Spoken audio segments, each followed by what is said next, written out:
Hello everyone, it's me again, Mick Cooper, 51 years old from Sheffield in the UK. It's very good to catch up with you.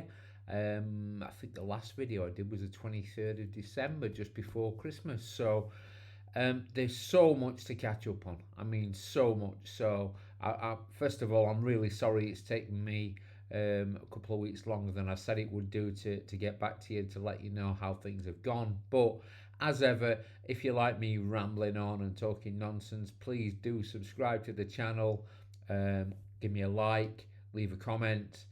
You can follow me on Instagram, but there's nothing really on there, so I won't bother if I were you. Just stick to this. This is the way forward. Okay, so let's get going. We'll talk about me going to see my surgeon and dietitian on the 9th, and you'll find out how much weight I lost. Well, you're all just dying to know, aren't you? How much I lost. Let's not play about. It's pretty clear from watching my first video to now. You can tell that I've lost a significant amount of weight. So the days leading up to me going up to Leeds to see my surgeon, Mr. Hayden, and Janine, my dietitian, I was apprehensive. I was excited. I was still amazed that I'd not gone anywhere near a scale. So I was completely in the dark. So, um, the weight loss. In the UK, we do it in stones. In Europe and the NHS, they do it in kilos. And in America, they do it in pounds. So I've written it all down. In my language, I lost 4 stone, £8. And that was in 8 weeks plus the 2 weeks of the liver reduction diet. So about 10 and a bit weeks in total, which is, it's mind blowing, really, So in kilos, that's 29 kilos, and in pounds, that's 64 pounds. I've written it down on a bit of paper. Um, so yeah, I was blown away. I knew I'd done well. I didn't know I'd done that well. Um, so the meeting with my dietitian went really well. Janine, she keeps me honest. She's really straightforward, and I get on really well with her, and she gave me a list of foods that I need to be looking at eating now, and the portions, and the when we're talking portions, I've already said it's going to be on sort of like a tea plate, a side plate size. um, Talking about protein that I need to get into my body, carbohydrates obviously that I'm going to need, and then there's fiber, there's fruit and veg, there's that sort of stuff. Because I also said that after I'd seen um, my surgeon and dietitian, I would go on to eating normal food. So I'm going to talk about that in the next bit after this. So she was thrilled. She said that I was overachieving for what I was aiming for. Um, she will be keeping a close eye on me. I see her again in about 2.5 months now.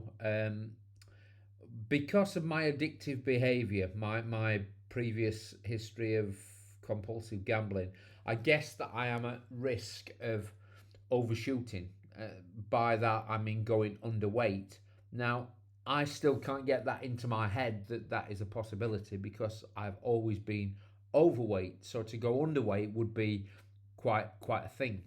So she's keeping a close eye on me. She says she doesn't expect me to lose another 4 stone 8 in the next 2.5, 3 months. If I did, there would be some serious issues to look at. So I need to realise that my weight loss, although it's not going to slow right down, there may be a plateau where I don't lose anything, or I only lose a little bit, but it's not going to be another 4 stone. I know that. They know that, and I think you know that. It just doesn't work like that. I saw my surgeon, Mr. Hayden. He's such a decent guy, and uh, he was thrilled.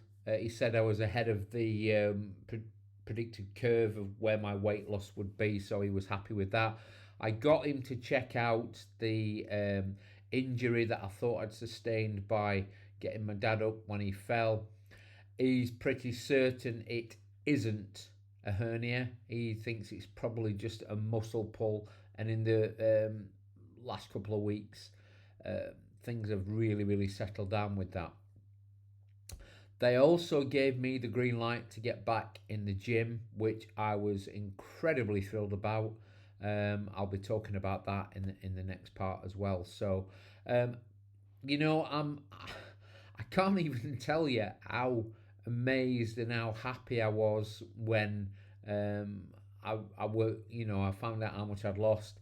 The support groups that I'm in, that we have Zoom meetings. There's a Facebook group. Um, the amount of love and support and oh my god, Mick, that's amazing kind of posts has been amazing. The reaction from Dawn and Wayne and my friends that are closest to me has been amazing. I'm saying amazing quite a lot, aren't I? But it's it's a big learning curve, folks. I'm not used to this. I am not used to compliments. I'm not used to losing weight at this speed. I'm loving it, but there are um, not side effects, but there's like knock-on effects to it, which I'm going to talk about as we move on in this video. So, but for now, I've lost the weight, 4 stone 8, which is, again, I took my paper, 29 kilos, which is 64 pounds. So that's all good. I might even have lost more than that. I should have lost more than that in the last 2 weeks because I've upped my exercise. So we're going to talk about um, food that I'm eating now, and then we're going to go on and talk about exercise. Okay, and then the little niggly bits that's going on at the moment that I'm having to deal with. Okay, so let's carry on. Right. So let's talk about food. But before we talk about food, I always said on this channel that I would never ever recommend anything that I'd not tried and that I didn't like. So there is something that I've tried, and it's also something that a few of my close friends that are on similar journeys to me have tried. We're all agreeing on the fact that there's an app that you can download on Google and on Apple that's called NutriCheck. Now, there's a lot of food tracking apps. I'm sure they all do pretty similar sort of stuff, but we found that for our needs, and I would guess for anyone that's got weight loss or just keeping an eye on the weight, you can track your calories, you can track your exercise, you can track your 5 a day, you can track water, you can set alarms to remind you to eat, which is for me vital because I'm still not feeling hungry. It's got so many features. Now you can download a free version. There is an option to upgrade, and in January it's on offer. I'm not trying to get you to buy it. If it's something you want to use it. I find it invaluable um, because now I'm on sort of solid foods, normal foods. I need to really keep an eye on how much protein that I'm eating a day. I need to try and get between 60 grams and 80 grams of protein a day. Now, to the majority of people, that's not a lot of protein. But when you consider the amount of food that I'm eating, which is on one of these little side plates, that's quite a lot of the food.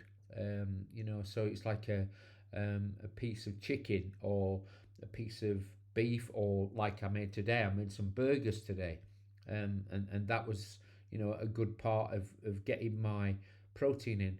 I've also been told to try and avoid relying too much on protein waters or um, protein shakes or anything like that. Janine has said she would rather me get my protein in the natural way through foods, which is fine. So, what am I eating? You might ask. So let's give you an example. I'm not deviating too much with breakfast because I do like the porridge, so I might have the porridge one day. Because I can have a little bit of texture in the food, because it's normal food. I might get a couple of eggs and I might fry them in the morning. I don't use oil. I might use a little bit of fry light just to line the pan, but basically it's a dry fried egg. It's quite nice. And then just to keep my protein up, I'll put a cheese slice over the top.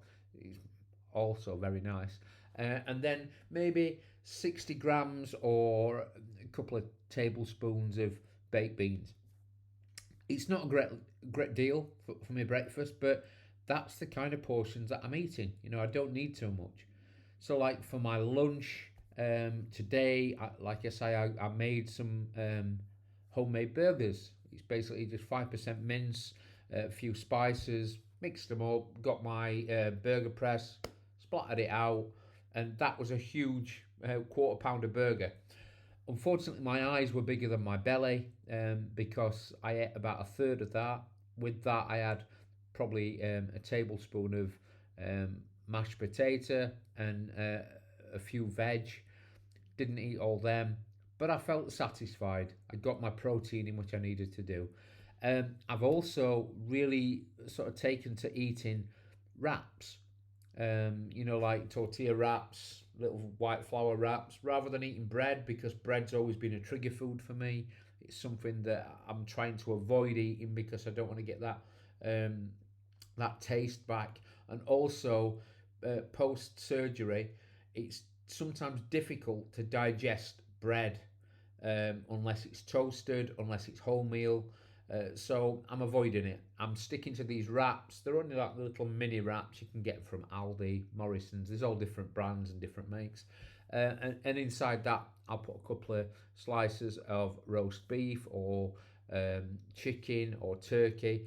I'm still having problems with some foods. I'll talk about that in a moment. But at the moment, I'm having sort of like roast beef or roast turkey or boiled ham in there. Maybe a little bit of cottage cheese or some the soft cheese type of stuff. You can get different ones, Philadelphia or Shop Zone or whatever. Just a little bit of that, the low fat version. And once that's rolled up, it's like just a mini wrap. It's not a huge meal, but I'm not eating huge meals, and that will fill me up. I'm remembering that I can only eat. Um, it's 20. You eat. You take a bite the size of a 20 pence piece. You wait 20 seconds until that's digested, and then you take another bite the size of a 20 pence piece, and you keep doing that. And remember that it's 20 minutes before you start eating that you stop drinking, and it's 20 minutes after you've finished eating that you start drinking again. So you don't drink with your meal because that will basically force the food out of your stomach and it will reduce that feeling of being full. And that's what we're trying to avoid. You always want that sort of satisfied feeling, that full feeling. I'm eating things like protein mousse, protein yogurts, protein puddings. I'm making sure that the sugar content is below 5 grams per 100. I sound like I'm some sort of master nutritionalist now, and I'm not. I've just picked this up off other people. I have got people that are in my friends group that are really good on nutrition, and we do sort of tap into their expertise. But I'm doing all right. The food itself is really, really good. So the food I'm really struggling with is chicken. It doesn't matter if it's in a soup, in a casserole, whether it's blitzed into like a puree, which I had on previous stages. For some reason, chicken is not something that my stomach particularly likes, so I get stomach ache. I feel like I've got bits stuck just going down. But everyone has one or two foods that they can't deal with. So at the moment, I'm not saying forever, but at the moment, I'm avoiding chicken. Fine with turkey, so I can have a turkey breast, or I can have turkey slices for a wrap. That's all good. I'm sure eventually chicken will be a much more easily digestible food, but for now I'm avoiding it. I'm still not able to enjoy coffee. For some reason, coffee tastes strange, but uh, again, in time, I'm hoping that will change. If not drinking coffee is a very small price to pay to have the feeling that I've got with my health and my fitness. And that's a nice little segue because the next part is going to be talking about fitness and what I've been doing in the gym. Well, one of the big things for me, obviously, was getting back into the gym. Not only because the amount of walking I've been doing has been so intense that I've been like 2.5 hours, sometimes nearly 3 hours walking. Yeah, I have been walking really, really long distances. I've enjoyed it, even though the weather's been really cold. It's been nice. I've been able to walk like 10 miles some days. Other days I've done 6 miles, 7 miles. I started back maybe a week before I went up to Leeds on my static exercise bike, not doing anything too intense, making sure that there's very little resistance on it, and just really turning my legs over. But again, that builds up, and I managed to get that up to an hour, and I got a decent enough workout from that. But my passion is the gym. I like going to the gym, it's part of my social life, and I was so relieved when they said I could go back. So, my training partner Wayne, who's also my best mate, him and Dawn are my best mates. We started to go again. Um, it's a very hard learning curve to drop the weights that I've been lifting down to something that's lighter and just build myself back up. I've noticed that my strength is a lot less than what it was before, but again, I've lost a lot of weight. I'm bound to have lost some muscle mass. As far as cardio goes, the exercise bikes in the gym, not a problem. Cross training, not a problem. Walking at an incline, um, no problem at all. I'm not going to even attempt to jog or run because of my knees. I don't want to push things too much. I don't want to assume that everything's going to be fine. I'm going to take my time. The same way that I've took my time with food. And even now, just nipping back to food, if I have a day where my stomach is a little bit off because I've eaten something like chicken, I'm not afraid to go back a stage or go back 2 stages. I could have a puree day, for example. It's not gonna totally mess my progress up. It just means I'm being sensible and I'm taking my time. Um, so I've been able to do some weights, do some cardio. I've done a little bit of boxing on the bag. No sparring or anything like that. I'm not. I'm miles off ever being able to spar yet. I'm not good enough for that. I've not yet had my personal training sessions with Musa, but I'm pretty certain that's on the horizon. Um, I'm enjoying the gym. However, you knew there was going to be a however, didn't you? Part of the problem of these procedures is you start to lack certain vitamins and certain things that give you energy, right? So, as I said before, on the liver reduction diet, you're having no carbs. So, your body starts to eat the glycogen that's in your liver, and therefore it shrinks the liver for surgery, okay? So for the first few weeks, I've had very few carbs in my diet because it's liquids, it's purees, it's soft food, and even now I'm not eating huge amounts of carbs. But one thing I am lacking is B12, the vitamin B12, which is something that you get in a lot of foods, but unfortunately, because my portions are so small now, I'm not getting a large content of B12. So I'm going to talk a little about a little victory because from day one I've had struggles with my GP for them to support me with my required medication after surgery. And by required medication, I'm not talking about tablets. I'm talking about vitamins. I'm talking about multivitamins, which I'm quite happy to buy. I'm talking about Adcal 3, which is a calcium tablet. It's a chewable tablet. I'm talking about iron tablets, which my surgeon wanted me to go on. And I'm talking about the B12 injections, which I need every 3 months. There's a few other bits and pieces, but let's stick to them. So my GP wasn't willing to support me, said that it was my choice to have the surgery private, and therefore it was my responsibility to pay for um, any future prescriptions.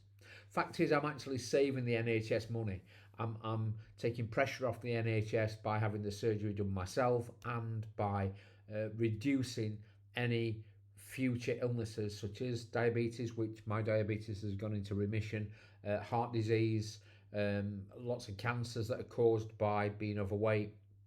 Anyway, I battled and battled and battled. My surgeon has been amazing. He sent me a supported letter, which basically told the GP exactly what they needed to do, and everything that he has asked for, I've been given, which is huge. The other thing that I was struggling with was a tablet called omeprazole or lansoprazole. They're very, very similar. They're a stomach liner. And I'm supposed to be on that for a period of time, maybe forever, I don't know. And that was something that I'd started to run out of, and because I ran out of it, my stomach was a little bit more upset. Managed to get some from a friend, but my GP has again agreed to prescribe that, which is a huge, huge win for me. So, with the exercise, with the diet, with the supplements, I'm in a really, really good space. So, that's the end of this bit. There's just a little tiny bit at the end I'm going to put on, and then you can all go away and have your life back without having to listen to me. So, the last part of this video is just. I've mentioned this before. Surround yourself with people that are going to help you through this. I'm talking family, friends. In my case, Dawn and Wayne, they've been amazing. But also surround yourself with knowledge and people with knowledge and support and people that have been through this. Look on Facebook, there are groups that you can join and you can ask questions and you can get to their support meetings. And through doing that, you meet people that you get on really well with. I've been very fortunate to get a very small group of people that I feel very comfortable to speak with about just about anything, that have either been through what I've been through or similar operations, like this gastric sleeve that I've had. There's Roux-en-Y bypass, there's mini bypass, there's the band to bypass revision. There's all sorts of different people that I've met, and you know, we're all after the same thing. We're all on a different part of the journey, but ultimately we're looking at that pot of gold at the end of the rainbow. And it's great to travel this journey with like-minded people. Um, there was a couple of other things that I was going to mention. One of which is at the end of this video, I'm going to put some photos up.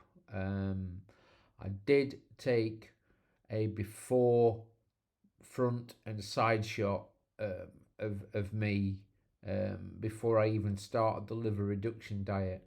It ain't very pretty. It's me in boxer shorts. I may have shared it in previous videos, but I've also taken an after shot of the day that I went up to Leeds on the 9th of January for my weigh-in. So you will see me change.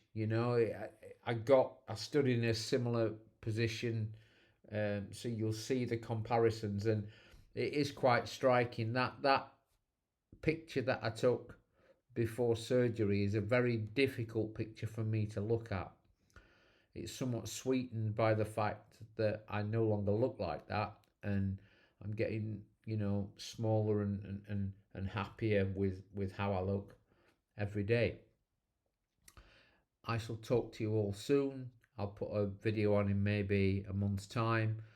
Maybe talk a little bit more about how my exercise is going.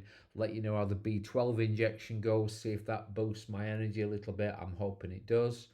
But until then, you know what's coming, don't you?